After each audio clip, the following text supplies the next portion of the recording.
Mapagpalang araw po sa ating lahat. Ako po si Emmanuel o Alejandre and today is the first day of February. So, magandang hopefully maganda ang ating kabuuan ng February ngayon 2025. And we will start things off with a very very serious question.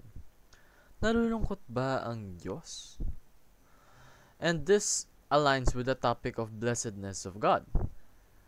In this topic, we are going to use the verse of Acts chapter 17 verse 25 na nagsasabing, "And he is not served by human hands, as if he needed anything. Rather, he himself gives everyone life and breath and everything else."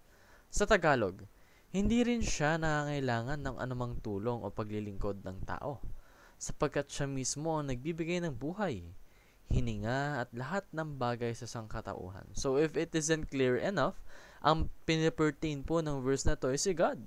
Si God, wala siyang kailangan sa atin. Tayo may kailangan sa Kanya dahil siya ang entity na nagbibigay sa atin ng buhay. Dito po may hinuhan natin na God is satisfied in His existence. Hindi niya kailangan ng kahit anuman dahil siya ay yung kahit anuman. Meron na siya ng lahat. Kayang-kaya niyang gawin lahat ng gusto niya. Therefore, He is satisfied with that, no? And God is one and community of the Trinity. Kumbaga, iisa po siya sa Holy Trinity ng God the Father, Jesus Christ, and the Holy Spirit. He doesn't need anything more than that.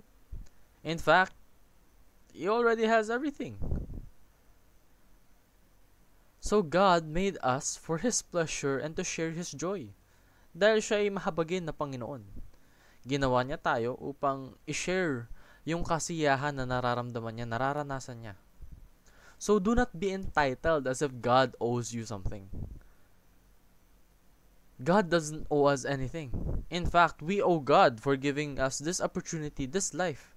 Kada araw na nagigising ka, dapat magpasalamat ka sa Panginoon dahil ito'y in it of itself a blessing. So, live a life of worship and full of joy dahil yun yung intention ng ating Panginoon. And be grateful for God's love and grace. Yun lamang po ang aking daily devotion. Maraming salamat sa pakikinig. Pagpalain po tayong lahat and let us all give glory to God.